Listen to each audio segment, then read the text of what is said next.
besoin de toi, Seigneur. Nous avons plus besoin de toi que jamais, Seigneur. Nous avons besoin de ta présence. Besoin, Seigneur, de ton discernement. Besoin de ta ressemblance. Nous avons besoin de toi, Seigneur. Nous avons plus besoin de toi que jamais. En cette période, ton peuple a besoin de toi. Nous avons besoin de toi, Seigneur. Remplis nos cœurs de toi. Remplis nos cœurs de ta présence. Nous voulons faire ce que tu fais. Nous voulons te ressembler, Seigneur. Nous avons besoin de toi, Seigneur. Nous avons besoin de toi, Seigneur. Nous avons besoin de toi, Seigneur. De ta ressemblance, de ta présence, de ta force, de ton orientation, Seigneur. Jésus. Et plus de toi, Seigneur. Plus de toi. Plus de toi, Seigneur.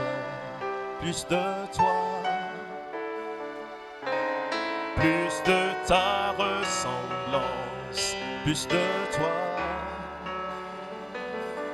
Plus de discernement de ta voix, de ta volonté, Seigneur, plus de toi, de ta volonté, Seigneur, plus de toi, plus de toi, plus de toi, Seigneur, plus de toi. Nous avons besoin de toi, Seigneur. Plus de toi, Seigneur. Plus de toi. Plus de ta ressemblance. Plus de ta ressemblance. Plus de toi. Plus de discernement. Plus de discernement de ta voix, de ta volonté, de ta volonté. Seigneur, plus de toi. De ta volonté. Ta volonté, Seigneur, plus de toi. Oui, plus de toi, Seigneur. Plus de toi, Seigneur. Plus de toi. Plus de toi, Seigneur. Plus de toi, Seigneur. Plus de toi. Plus de ta ressemblance, Papa. Plus de ta ressemblance. Plus de toi. Plus de discernement de ta voix. De ta volonté, Yahweh, de ta volonté, Seigneur, nous voulons ta volonté, à quoi nous servir, nous voulons ta volonté.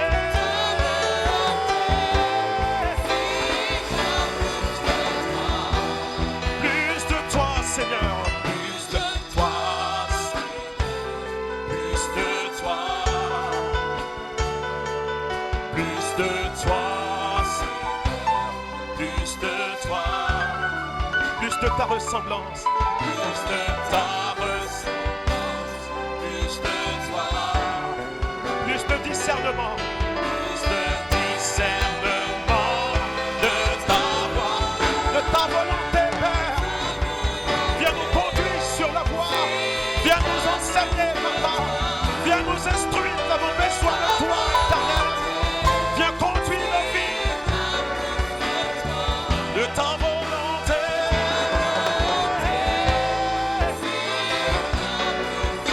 De ta volonté. Seigneur, nous voulons ta volonté.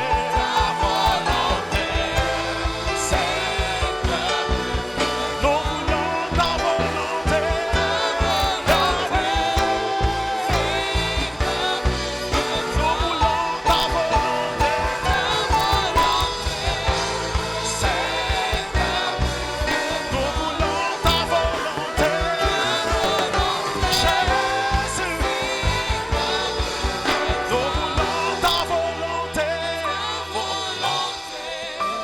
Seigneur, ta volonté. Seigneur, plus de toi. Éternel, oh Dieu, ce que nous désirons, c'est beaucoup plus de toi dans nos vies, dans nos églises, dans nos nations. Yahvé, plus de toi, Seigneur. Alléluia. Merci pour ta présence en ces lieux ce matin. Que ton nom soit loué et que ton nom soit glorifié au nom de Jésus. Amen. Amen. Est-ce qu'on peut se lever et donner à Jésus une offrande d'acclamation? Amen. Merci. Merci au groupe de louanges. Merci. Amen. Amen. Veuillez vous asseoir dans la présence de l'Éternel. Amen. Vous êtes tout beau ce matin. Que Dieu vous bénisse. Alléluia. Pour ceux qui nous suivent en ligne, que l'Éternel vous bénisse. Alléluia. Nous voulons encourager le peuple de Dieu tous les jeudis. Nous nous rencontrons pour le temps de prière et d'études bibliques. Enfin, surtout de prière, je dirais. Donc, nous voulons vous encourager, amen, à vous joindre à nous pour qu'ensemble nous puissions prier. Amen. C'est tous les jeudis à partir de 19h. C'est seulement pendant 1 heure. C'est des moments de puissance. Amen. C'est des moments de grande bénédiction. Et vous ratez beaucoup de choses quand vous n'êtes pas là. Alléluia. Jeudi dernier, c'est le doyen même qui était là. Amen. Et il nous a bénis. Alléluia. Donc venons les jeudis pour prendre les bénédictions. Ne restons pas à la maison. Gloire à Dieu. Amen. On va continuer ce matin dans le psaume 85 au verset 7. En notre série sur le réveil. Nous disons, Seigneur, ravive-nous encore. Alléluia. Nous croyons que Dieu libère en cette saison un temps de réveil dans la vie de son peuple et dans la vie de ses enfants. Amen. Et aujourd'hui, nous allons essayer. Ce que je voulais faire, c'est le dernier message de la série. Mais je me suis rendu compte qu'au premier culte, je n'ai pas fini. Donc, je vais voir si je pourrais finir ici. Amen. Psaume 85, verset 7. On va s'élever pour la lecture de la parole. C'est juste un verset. Amen. Ministre Zobi, s'il vous plaît. La parole du Seigneur. Amen.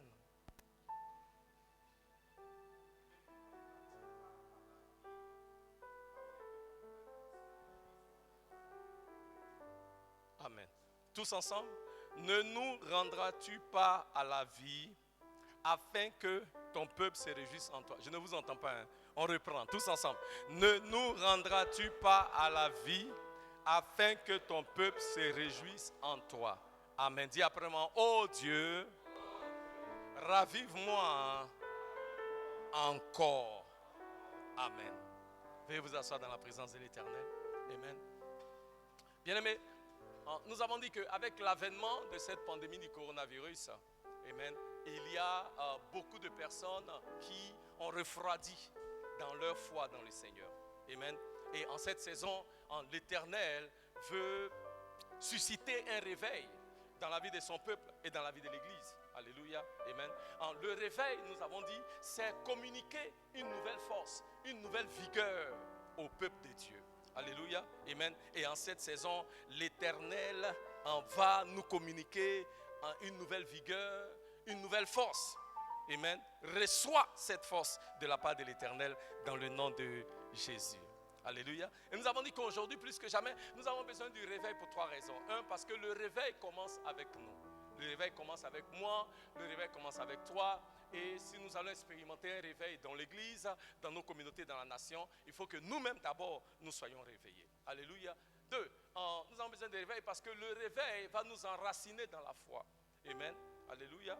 Quand nous sommes réveillés, notre foi est forte, notre foi est solide. Nous n'avons pas une foi qui est vacillante. Alléluia. Amen. Donc c'est pourquoi le réveil est nécessaire parce que les jours sont mauvais.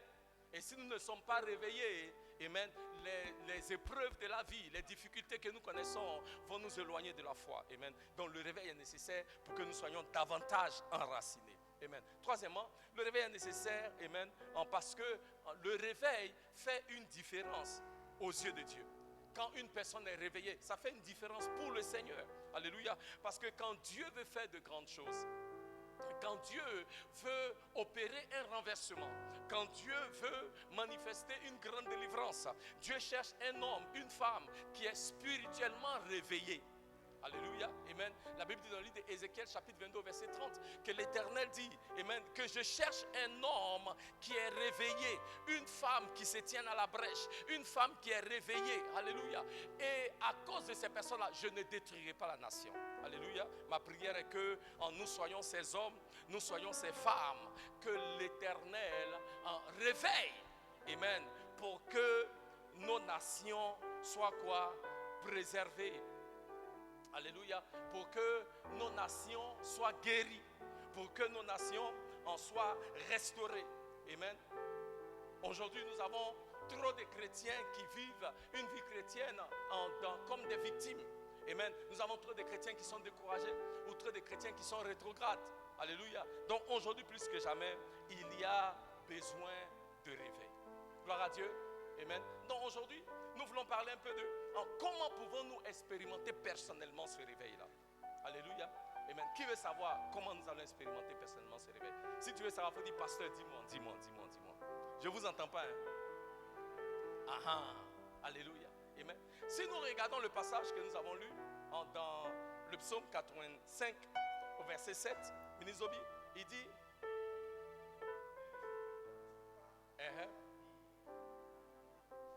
Amen. Ne nous rendras-tu pas? Will thou revive us again? Celui qui écrit le psaume ici s'adresse directement à Dieu. Et il lui dit, Seigneur, ne vas-tu pas me raviver encore? Vas-tu pas me vivifier encore? Alléluia. Amen. Pourquoi? Parce que il reconnaît que si nous allons expérimenter le réveil, seulement Dieu peut manifester le réveil. Alléluia.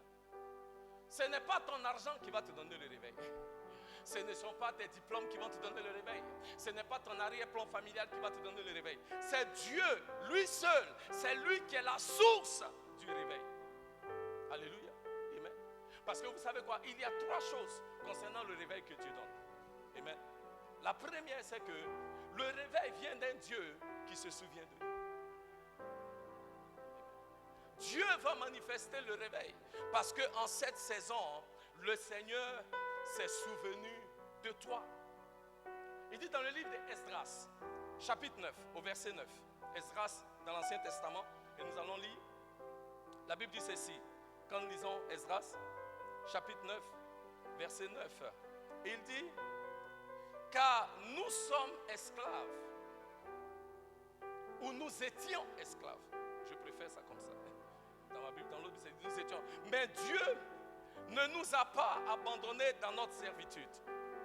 Il nous a rendus les objets de la bienveillance des rois de Perse pour nous conserver la vie afin que nous puissions bâtir la maison de notre Dieu et en relever les ruines pour nous donner une retraite en Juda et à Jérusalem. Alléluia. Il dit car nous étions esclaves et pourtant Dieu ne nous a pas abandonnés dans notre servitude. Dieu ne nous a pas oubliés dans notre servitude. Amen. Il dit, dans notre esclavage, dans nos liens, Dieu ne nous a pas oubliés. Dieu s'est souvenu de nous. Alléluia. Et quand Dieu s'est souvenu de nous, il dit, mais il nous a accordé la miséricorde aux yeux du roi de Perse. Amen. En nous donnant de revivre. C'est comme ça que c'est traduit. En nous donnant de revivre. Alléluia. Quand l'Éternel se souvient de toi, mon frère, il te donnera de revivre. Alléluia. Quand l'Éternel se souvient de toi, ma soeur, il te donnera de revivre. Parce que quand tu es dans les chaînes, quand tu es dans l'esclavage, tu survis, tu ne vis pas. Je vais dire à quelqu'un, tu vas sortir de la survivre, comment je dirais ça même, tu vas sortir de ça, non, de la survie pour commencer à vivre dans le nom de Jésus. Est-ce que quelqu'un peut dire amen? Parce que l'Éternel se souvient de toi. Il va changer ton histoire en cette saison. Alléluia. De survie en vie abondante. Alléluia. D'esclavage en liberté. Parce que l'Éternel se souvient de toi. L'Éternel te libère. Alléluia. Amen. Tu vas connaître le réveil parce que Dieu s'est souvenu de toi. La Bible dit dans le livre de Genèse, que quand Noé est rentré dans l'arche, Dieu a fermé l'arche. Alléluia. Et Noé est resté dans l'arche pendant 40 jours et 40 nuits. Et Noé était dans l'arche. La pluie s'est arrêtée. Noé ne savait pas ce qui s'est passé dehors. Alléluia. Et Noé était sûrement dans l'arche et il se posait la question, ah mais qu'est-ce qui se passe? La Bible dit, il a envoyé les oiseaux pour voir s'ils allaient trouver un endroit où se poser. Et Noé attendait, il attendait. Et la Bible dit, et l'Éternel se souvint de Noé. Alléluia. Et quand Dieu s'est souvenu de Noé, il a ouvert la porte de l'arche. Je vais dire à quelqu'un ce matin, je ne sais pas là où tu étais comme en confiné, mais je déclare en cette saison, Dieu se souvient de toi. Dieu se souvient de toi. Dieu se souvient de toi et il brise les chaînes. Dieu se souvient de toi et il ouvre les portes. Dieu se souvient de toi et il te donne d'expérimenter la puissance et le miracle qui vient de lui. Dis après moi, oh Dieu, en cette saison, souviens-toi de moi. Alléluia. Il dit, Seigneur, ne vas-tu pas me raviver encore? Pourquoi? Parce que c'est Dieu qui se souvient. Alléluia. Et quand Dieu se souvient, il va changer ta condition. Quand Dieu se souvient, il va changer sa situation. Oh bien-aimé, la Bible dit que Dieu s'est souvenu de Anne qui n'avait pas d'enfant. Dieu s'est souvenu de Rachel qui n'avait pas d'enfant. Dieu s'est souvenu à Kazimaya Koriaba de Élisabeth qui n'avait pas d'enfant. Et l'Éternel s'est manifesté puissamment. L'Éternel s'est manifesté grandement. Je ne sais pas ça fait combien de temps tu es dans la situation dans laquelle tu es. Mais en cette saison, parce que l'Éternel se souvient de toi, ton histoire va changer, ta situation va changer. L'Éternel suscite un réveil. Un réveil, un réveil, un réveil, un réveil, un réveil. Ah, je veux dire à quelqu'un, Dieu ne t'a pas oublié. Là où tu penses, il semble que l'Éternel t'a oublié. Il semble que l'Éternel ne t'entend pas. Tu dis, ah, j'ai prié, homme de Dieu, mais je n'entends rien. J'ai mis ma foi en l'Éternel. J'ai même jeûné, mais rien ne se passe. Je veux dire à quelqu'un, en cette saison de réveil, l'Éternel te donnera de t'élever parce que l'Éternel se souvient de toi. Il est le Dieu qui se souvient. Il n'oublie pas ceux qui lui appartiennent. Il se souvient toujours d'eux, quelles que soient les profondeurs dans lesquelles ils sont, quelles que soient les ténèbres là où ils se trouvent, quelles que soient les maladies là où ils sont, l'Éternel se souvient toujours. Oh Dieu, dis après moi, oh Dieu, ne vas-tu pas me raviver encore? Bien-aimé, on crie à l'Éternel parce que c'est l'Éternel qui se souvient. 1, 2, tu cries à l'Éternel parce que c'est l'Éternel qui te restaure. Parce que c'est l'Éternel qui te restaure. Il te restaure dans ta vigueur. Il te restaure dans ta force. Il te restaure dans tes richesses. Il te restaure dans ta vie. Regardez ce qu'il dit dans le livre de Osée, chapitre 14, verset 7. Osée dans l'Ancien Testament, chapitre 14, verset 7. Il dit ceci. Il dit, ils reviendront s'asseoir à son ombre. Ils reviendront s'asseoir à son ombre. Psaume 91. Qui s'assoit à l'ombre du Tout-Puissant? Ce sont les enfants de Dieu. Ils reviendront, maman Noël, ça veut dire qu'ils étaient éloignés. En cette saison, tu reviendras t'asseoir à l'ombre du Seigneur. J'ai dit, oh, c'est ta saison de restauration. Tu reviendras t'asseoir à l'ombre. Là où tu t'étais éloigné de son ombre, tu vas revenir t'asseoir. Regardez, ils reviendront s'asseoir à son ombre. Ils redonneront la vie au froment. Ça veut dire que le froment avait la vie, mais il a redonné la vie. Restauration. Et ils fleuriront comme la vigne. Ils auront la renommée du vin du Liban. Alléluia. Alléluia. Quand tu cries à l'Éternel, l'Éternel se souvient, mais l'Éternel restaure. L'Éternel restaure. Ce qui était perdu, l'Éternel restaure. Ce que l'ennemi a volé, l'Éternel restaure. Quel que soit ce que l'ennemi t'a pris, en cette saison, attends-toi à la restauration qui vient de l'Éternel. Attends-toi à la restauration qui vient de l'Éternel. Il dit ceci. Il dit, ils reviendront s'asseoir à l'homme. Ils redonneront la vie au froment. Et pendant que je lisais ce passage, j'entends l'Esprit de Dieu dire que l'Éternel nous conduit dans une nouvelle saison de moisson. Alléluia. Alléluia. Le temps de la moisson, c'est le mois d'avril. Mars, avril. Amen. En Occident, cette période-là, ça s'appelle la période du printemps. C'est-à-dire c'est la période où les arbres reviennent à la vie. Alléluia. Parce que pendant l'hiver, c'est comme si tout est mort. Mais au printemps, les fleurs et les plantes reverdissent.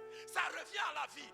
Et c'est comme si le Seigneur me dit, mon peuple est resté comme dans un hiver. En cette saison, moi l'Éternel, je restaure. Moi l'Éternel, je vous donne un nouveau printemps. Moi l'Éternel, je vous donne une nouvelle saison de moisson. Ce qui était mort revient à la vie. C'est pourquoi tu peux t'écrier, oh Dieu, ravive-moi encore. Parce que ce Dieu-là, il se souvient. Ce Dieu-là, il restaure la vie dans ton corps. Il restaure la vie dans tes affaires. Il restaure la vie dans ton ministère. Il restaure la vie dans ton église. Il restaure la vie dans ta maison. Il restaure. Il restaure la vie. La vie. La vie. La vie. La vie. En cette saison de réveil, l'Éternel se souvient quand tu élèves la voix vers lui. Mais l'Éternel restaure. Dis après moi, oh Dieu, ravive-moi encore. Encore une fois, oh Dieu, ravive-moi encore. Bien-aimé, on élève la voix vers Dieu. Pourquoi?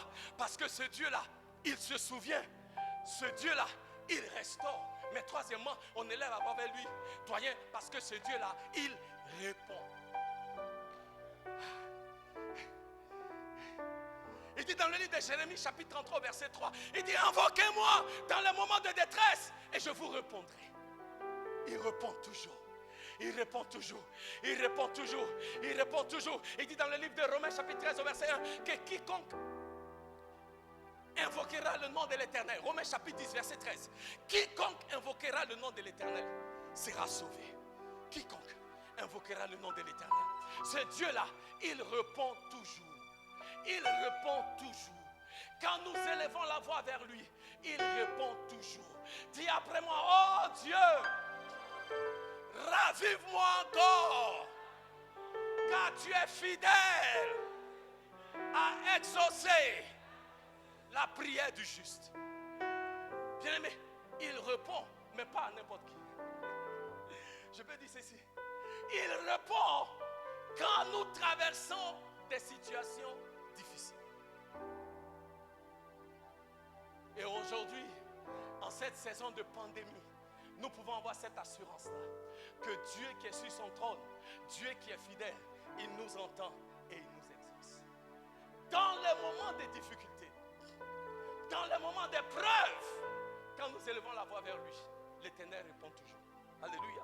Non seulement répond-il dans le moment de difficulté, mais deuxièmement, il répond quand nous venons avec un cœur d'humilité.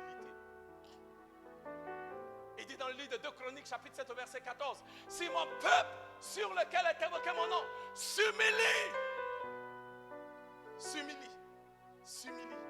et il prie. Il dit alors moi l'Éternel, je l'exaucerai. S'il s'humilie, Roland, s'il s'humilie, ce n'est pas seulement dans le moment de difficulté, mais aussi quand nous venons vers lui avec un cœur d'humilité, l'Éternel répond. L'Éternel répond. L'Éternel répond. Et il dit, oh Dieu, ne vas-tu pas me raviver encore? Seigneur, c'est à toi que je crie, parce que je sais, Éternel, que tu te souviens. Seigneur, c'est à toi que je crie, parce que je sais, Éternel, que c'est toi qui restaure. Alléluia. Seigneur, c'est à toi que je crie, parce que je sais que c'est toi qui réponds, c'est toi qui exauces. Tu es le Dieu fidèle, tu es le Dieu grand, tu es le Dieu puissant. Le salut ne vient pas de l'Est, la délivrance ne vient pas de l'Ouest, le réveil ne vient pas du Nord, ni du Sud, ni d'un homme, ni de mon argent, mais le réveil vient de toi. Et c'est pourquoi nous disons, Éternel, ne vas-tu pas nous réveiller? Dis après moi, oh Dieu, ravive-moi encore. Bien aimé, si nous allons expérimenter le réveil, nous devons comprendre que le réveil vient de Dieu. Alléluia. Qui se souvient de nous, qui nous restaure et qui répond toujours. Deuxièmement, si nous allons expérimenter le réveil, alors nous devons faire face à une réalité spirituelle. Laquelle? La première, 3 choses. La première, nous devons nous voir exactement comme nous sommes. 2 Corinthiens chapitre 13, verset 5, nous dit ceci. 2 Corinthiens chapitre 13. 2 Corinthiens chapitre 13, verset 5. La Bible dit, examinez-vous vous-même pour savoir si vous êtes dans la foi. Éprouvez-vous vous-même.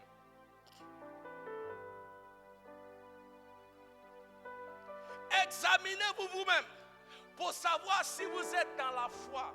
Bien-aimés, la première réalité spirituelle à laquelle nous devons faire face, c'est de savoir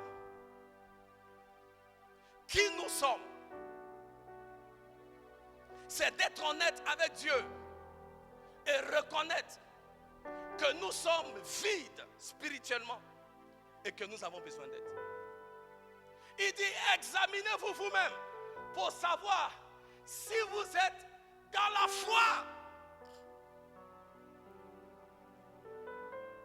Examinez-vous si vous êtes dans la foi. Bien aimé, ce n'est pas tout le monde qui s'appelle chrétien qui est dans la foi.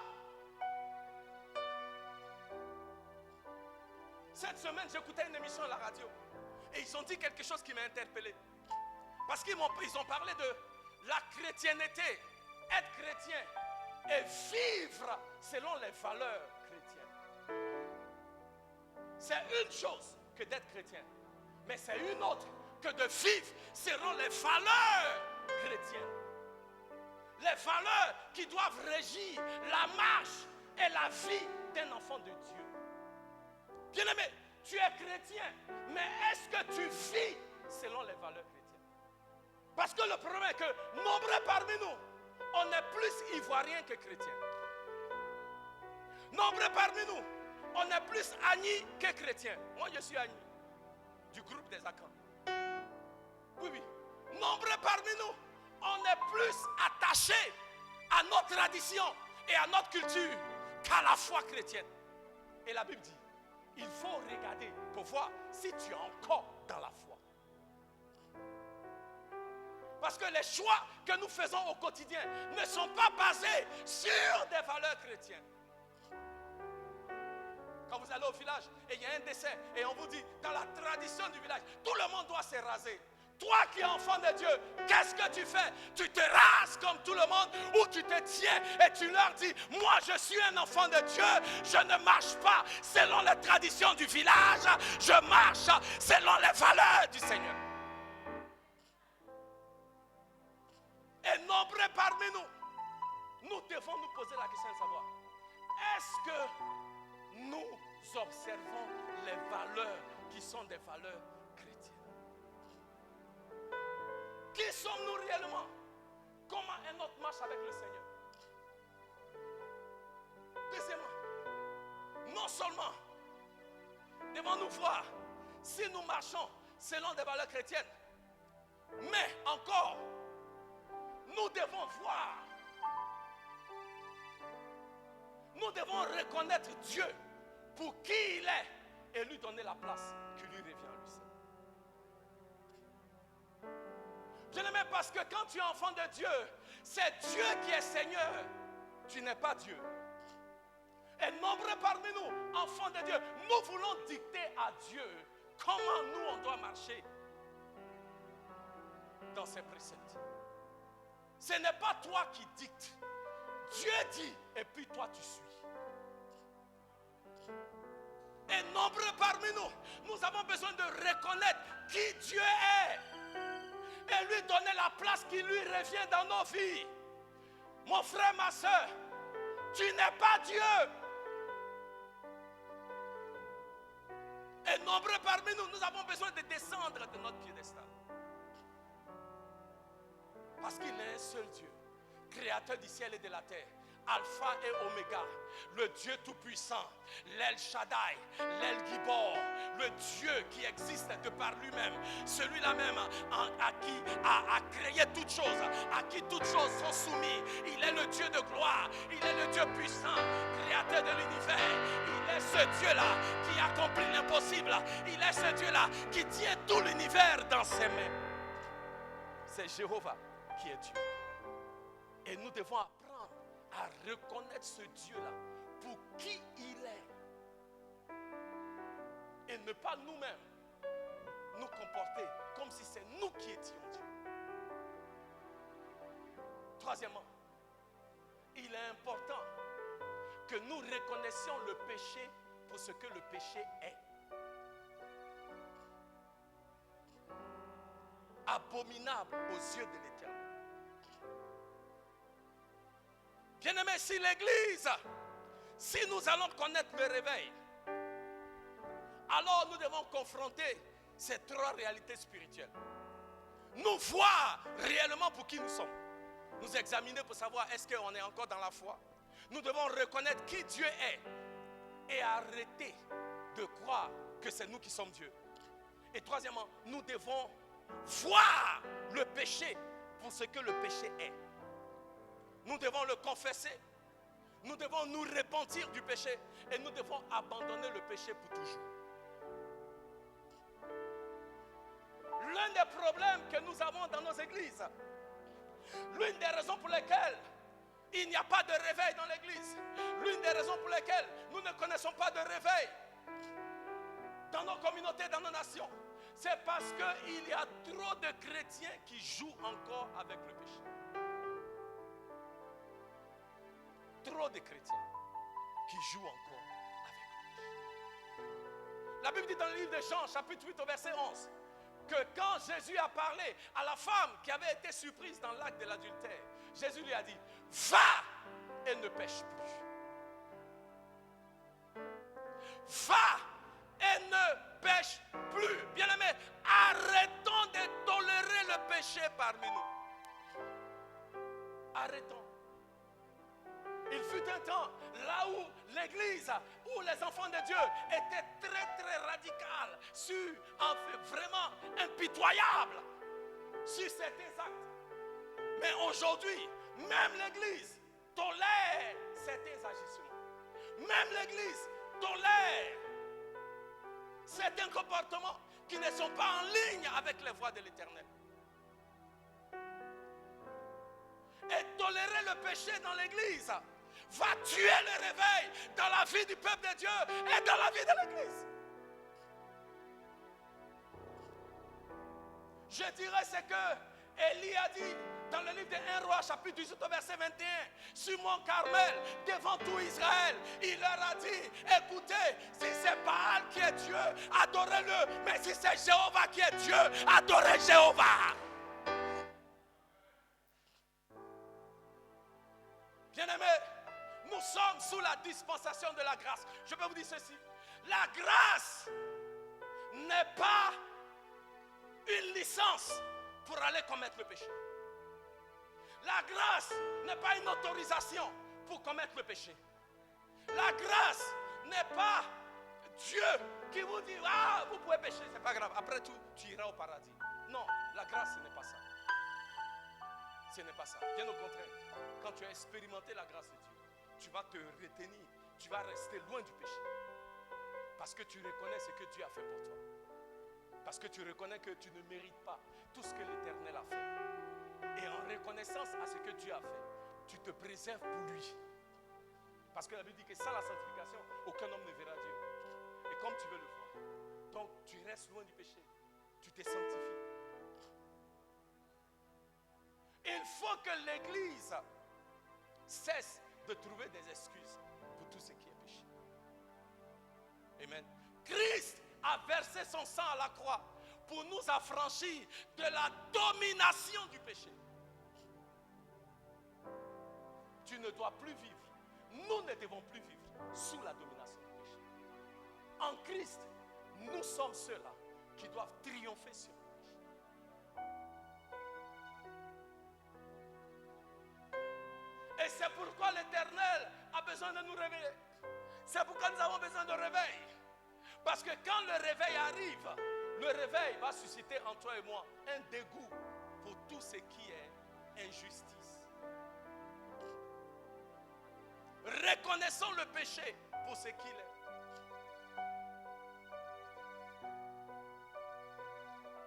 Reconnaissons le péché pour ce qu'il est. Le confesser, nous repentir de cela et l'abandonner quoi entièrement. Comment allons-nous expérimenter le réveil? Seulement Dieu peut nous donner de connaître le réveil. Nous devons faire face, deuxièmement, à des réalités spirituelles, en l'occurrence, qui nous sommes réellement. Est-ce que nous sommes dans la foi? Nous examiner nous-mêmes pour savoir si nous sommes toujours dans la foi. Reconnaître qui Dieu est et sa place dans nos vies.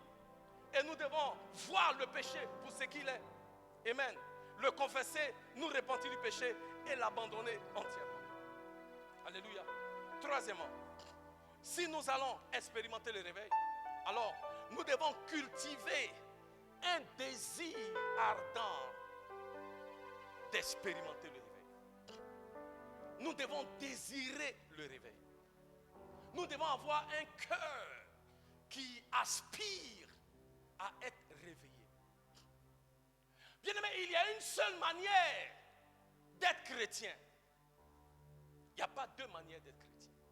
La seule manière d'être chrétien, c'est d'être toujours en feu pour Jésus-Christ. Je vous dis la vérité. Le jour où tu t'es refroidi, tu es rétrograde. En ce moment-là, pose-toi la question de savoir, est-ce que je suis encore dans la foi? Parce que Jésus dit, dans le livre d'Apocalypse, dans la lettre adressée aux églises, il dit, à l'une des églises, il dit, je connais tes voies, que tu n'es ni froid et tu n'es ni chaud. Il dit, j'aurais été préféré que tu sois froid ou que tu sois chaud. Il dit, mais tu es tiède. Et il dit, parce que tu es tiède, je vais quoi? Te vomir. Bien-aimé, un chrétien qui est tiède n'a pas d'utilité dans les mains de Jésus-Christ. Une église qui est tiède ne peut pas accomplir la volonté de Dieu. Et le problème est qu'on a trop d'églises tièdes. Trop. On a trop de chrétiens qui sont tièdes. Et Jésus n'a que faire avec des chrétiens qui ne sont ni froids ni chauds. Mais je déclare en cette saison qu'il y a un réveil qui se manifeste dans ta vie pour que tu sois en feu pour le Seigneur tous les jours de ta vie. Il doit avoir un désir dans ton cœur, une passion d'être réveillé, d'être en feu pour le Seigneur tous les jours de ta vie. En tant qu'enfant de Dieu, il ne doit jamais avoir une saison dans ta vie où tu n'es pas en feu pour le Seigneur. C'est pourquoi j'ai dit la semaine dernière, la seule manière de servir le Seigneur, c'est de devenir un fanatique de Jésus. Je vous dis la vérité. Mais si tu n'es pas un fanatique, le diable va t'enlever dans la foi. Tu ne vas pas voir. La seule manière de t'accrocher à la foi en Jésus, la seule manière d'être en feu pour le Seigneur, c'est de devenir un Al-Qaïda de Jésus. C'est-à-dire quelqu'un qui est prêt à donner sa vie pour le Seigneur, advienne que pourra. C'est la seule manière de marcher et de vivre une vie victorieuse dans le Seigneur.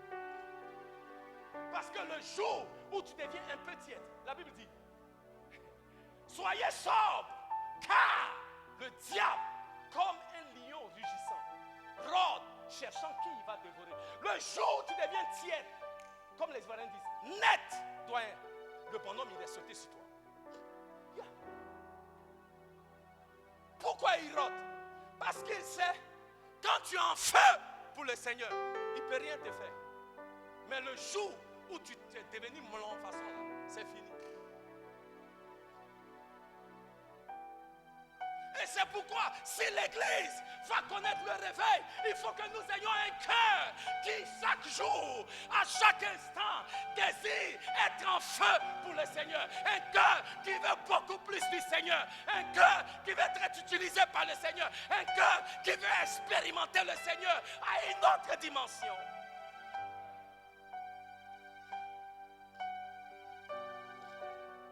Nombreux parmi nous, on vient juste à l'église. On vient pour la routine. Quand tu viens à l'église, tu n'attends même pas quelque chose d'autre. Tu viens seulement parce que c'est dans tes habitudes. Tu ne viens pas pour rencontrer le Seigneur.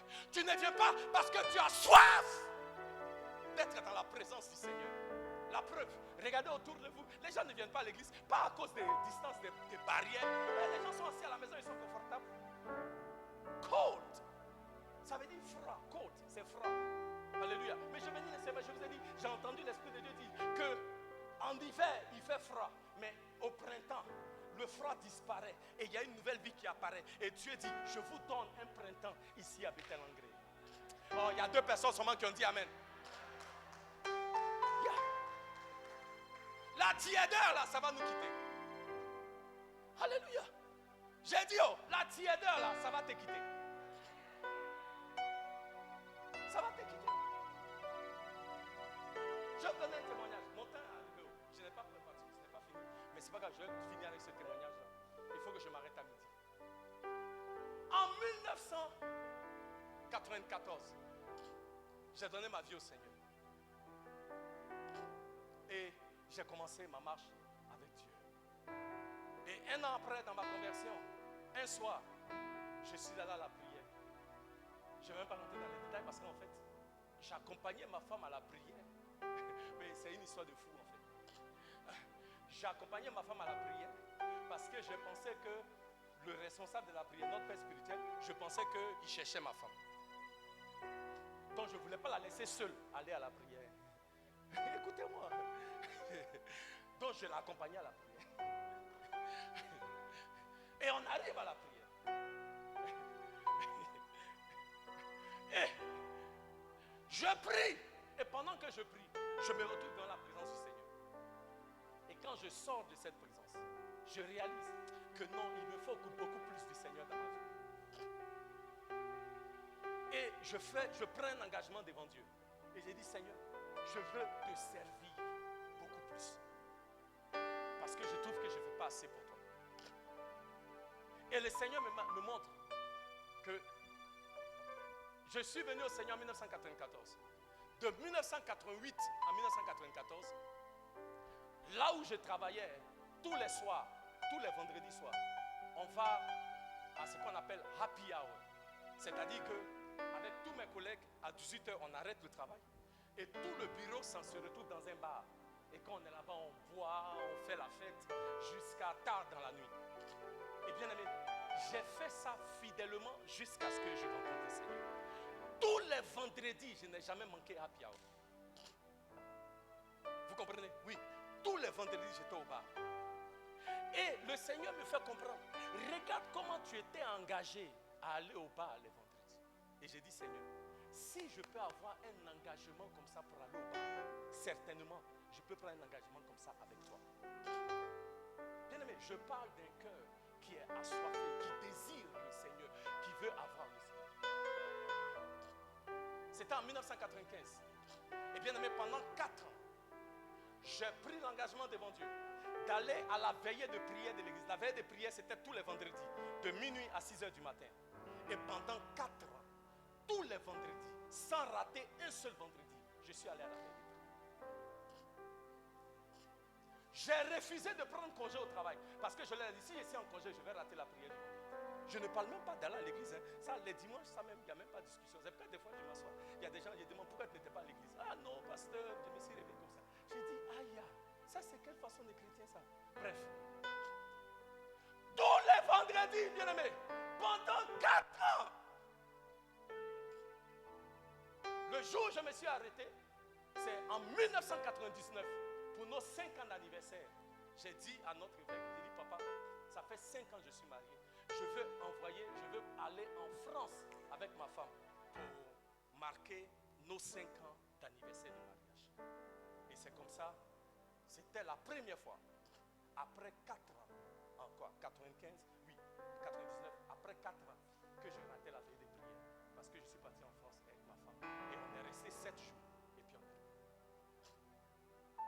Pendant 4 ans. Tous les soirs. Qu'il vente haut, qu'il pleuve haut, qu'il neige haut.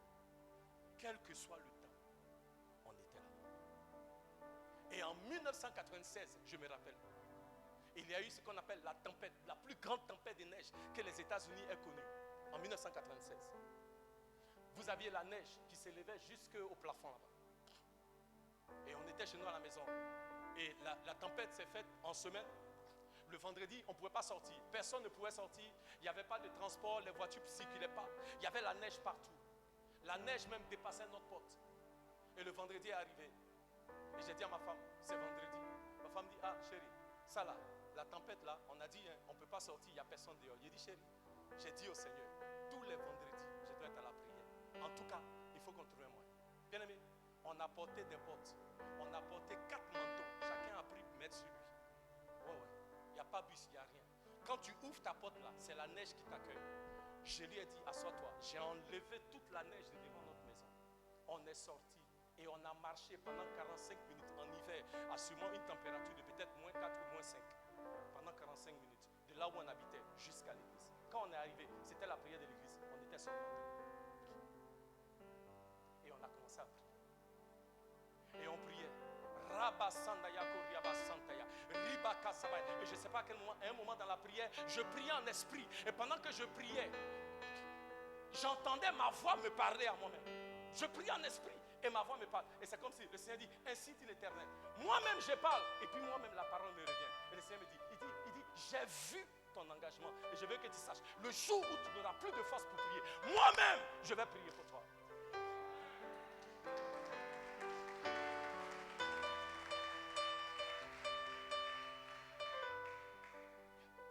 Bien-aimé, où est notre soif? Car la Bible dit dans les Actes des Apôtres chapitre 2 qu'au jour de la Pentecôte, les apôtres sont allés à la chambre haute et ils ont prié. Vous pensez qu'ils se sont juste mis là? Non, la Bible dit pendant 10 jours là, au même endroit, sans partir quelque part. Je ne sais même pas s'ils ont mangé, mais les gens, ils étaient assoiffés de l'Éternel. Ils voulaient le feu qui vient de l'Éternel. Ils recherchaient le Seigneur. Ils voulaient avoir la présence de Dieu. Ils sont restés là, attendre le Seigneur pendant 10 jours. Et Dieu a fait descendre son feu sur eux. Et ce jour-là, leur vie a été bouleversée pour toujours. À partir de cette expérience-là, la vie des disciples n'a jamais plus été la même. Je prie qu'en cette saison, tu aies un Pentecôte dans ta vie. Un Pentecôte dans ta vie. Une effusion de l'Esprit de Dieu qui va bouleverser ta vie chrétienne. Qui va bouleverser ta marche avec Jésus. La seule forme de chrétienté qui vaille, c'est celle où tu es en feu pour le Seigneur. Je vous dis la vérité.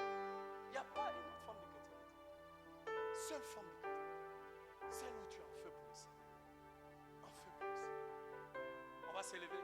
Je vais continuer la semaine prochaine. Je n'ai pas fini. Parce que je devais vous parler de ce qui caractérise un homme qui est réellement en feu, une femme qui est réellement en feu. Mais peut-être qu'on verra ça plus tard. Mais j'aimerais qu'on élève la main.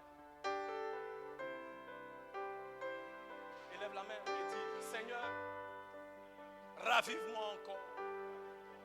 Éternel, oh Dieu, c'est toi qui apportes le réveil. Car en cette saison, tu te souviens de moi pour me restaurer dans ma marche avec toi, pour me restaurer dans mon amour pour toi, pour me restaurer dans ma vie de prière, pour me restaurer dans ma vie de service à l'Éternel. Éternel, oh Dieu, c'est toi qui exauces. Tu as promis que quand nous élevons la voix vers toi, toi tu réponds. Dans nos moments d'épreuve, tu étends ta main et tu nous donnes de nous lever. Éternel, oh Dieu, un cœur qui est contrit, un cœur qui est humble devant toi, tu ne vas pas rejeter. Seigneur, nous venons tels que nous sommes, accomplis ton œuvre parfaite dans nos vies et au travers de nos vies. Nous reconnaissons que nous ne pouvons rien sans toi. Seigneur, remplis-nous à nouveau. Donne-nous un cœur qui désire beaucoup plus de ta présence. Donne-nous un cœur qui désire être avec toi, communier avec toi, être dans ta présence, dans le nom de Jésus. Seigneur, cet après-midi, baptise-nous d'un baptême de feu, dans le nom de Jésus. Amen. Amen. Est-ce qu'on peut acclamer le Seigneur?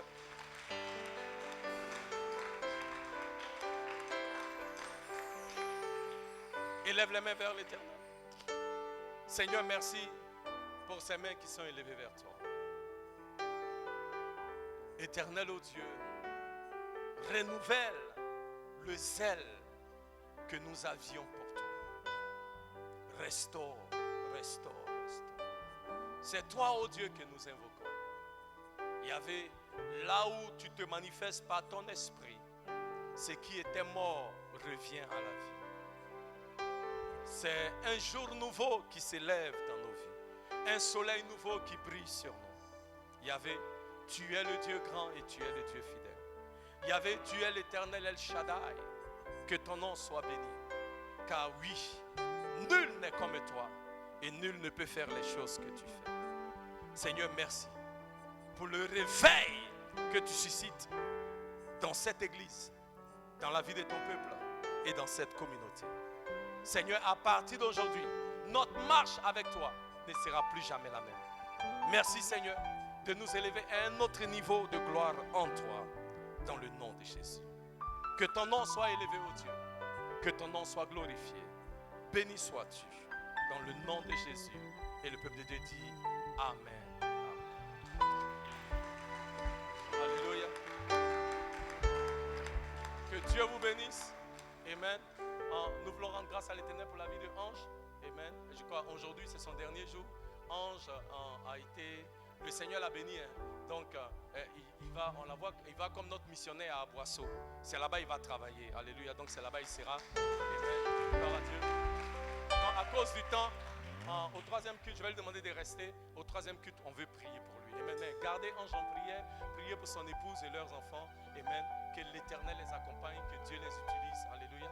Et là où ils vont, que nous entendions des grands témoignages de ce que Dieu va faire avec eux. Amen. Que le nom du Seigneur soit loué. Que Dieu vous bénisse et que Dieu vous garde. Au nom de Jésus. Amen. Amen.